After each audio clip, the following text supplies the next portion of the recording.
UP उपचुनाव को लेकर चुनाव आयोग ने तारीखों का ऐलान कर दिया है और तारीखों का न कहकर तारीख कहना लाजमी होगा, क्योंकि 10 सीटों में से 9 सीटों पर 13 नवंबर को ही वोटिंग है। 23 नवंबर को नतीजे आएंगे महाराष्ट्र और झारखंड के साथ। आपको बता दें, प्रदेश की 10 सीटों पर उपचुनाव होने थे, लेकिन कोर्ट में दायर याचिका की वजह से मिल्कीपुर में उपचुनाव की तारीख का ऐलान नहीं किया गया है। यूपी के साथ साथ पंजाब उपचुनाव और महाराष्ट्र झारखंड विधानसभा चुनाव की तारीख का भी ऐलान हो चुका है। आपको बता दें, उत्तर प्रदेश की जिन विधानसभा सीटों पर उपचुनाव होने हैं उसमें करहल, सीसामऊ, कुंदरकी, गाजियाबाद, फूलपुर, मझवा, कटहरी, खैर और मीरापुर की सीटें शामिल हैं। जिन 9 सीटों पर विधानसभा के चुनाव होने हैं, इनमें से 8 सीटें विधायकों के सांसद चुने जाने के कारण खाली हुई हैं। वहीं कानपुर की सीसामऊ की सीट की बात करें तो इरफान सोलंकी को एक मामले में 2 साल की सजा हुई है, जिसकी वजह से यहां की सीट खाली हुई है। उनकी विधायकी रद्द हुई है, जिसकी वजह से यहां चुनाव हो रहा है।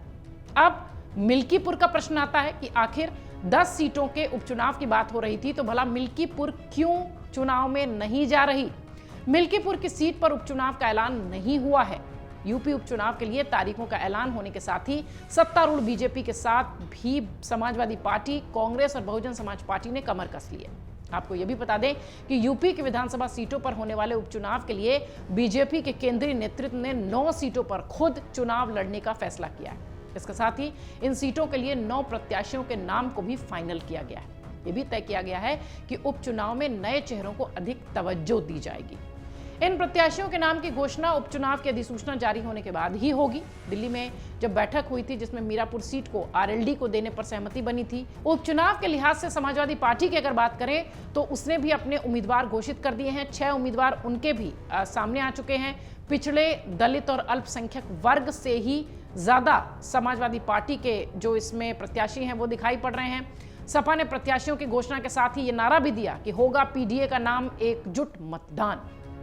हालांकि सपा ने सियासी परिवारों से ही पत्नी, बेटे, बेटियों और भाइयों को मौका दिया है। यूपी में अपने सहयोगी दल कांग्रेस से उसकी कोई बात अब तक नहीं बनी है।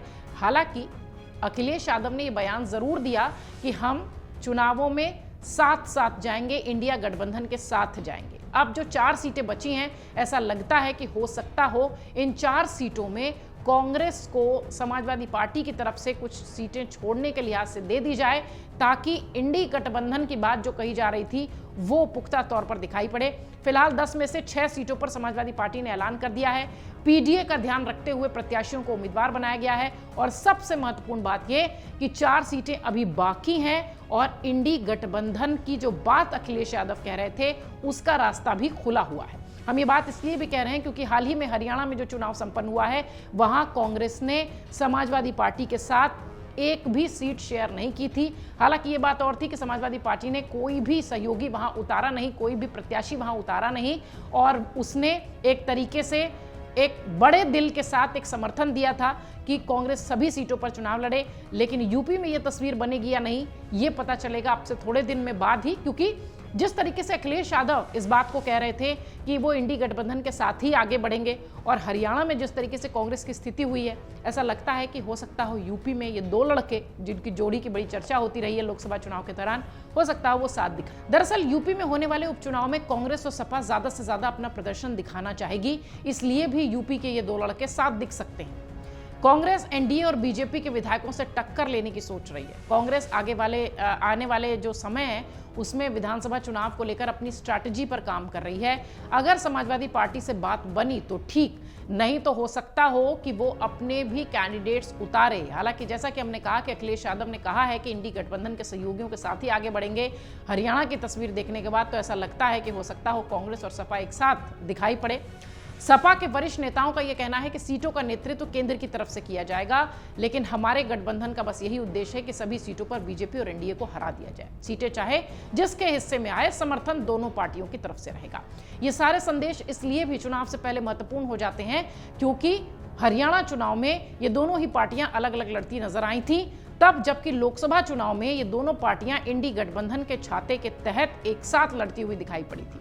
अब इनकी तस्वीर यूपी के बाई इलेक्शंस में क्या होती है ये देखने वाली बात होगी। लेकिन फिलहाल यूपी की 10 सीटों में से मिल्कीपुर सीट, चूंकि मामला कोर्ट में है इसलिए इस सीट पर चुनाव का ऐलान नहीं किया गया है। सभी इस इंतजार में हैं कि मिल्कीपुर सीट पर भी चुनाव हो। फिलहाल 9 सीटों की बिसात बिछ चुकी है।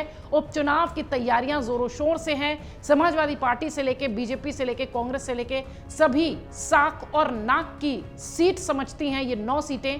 देखना यह है कि यूपी के बाई इलेक्शंस में जनता जनार्दन किसके तरफ जाती है। अगर आप ये वीडियो YouTube पर देख रहे हैं तो हमारे चैनल को सब्सक्राइब कर बेल आइकन दबाएं और Facebook पर देख रहे हैं तो हमारे पेज को लाइक करें। 8 मिलियन प्लस सब्सक्राइबर, आपके इस भरोसे के लिए बहुत धन्यवाद।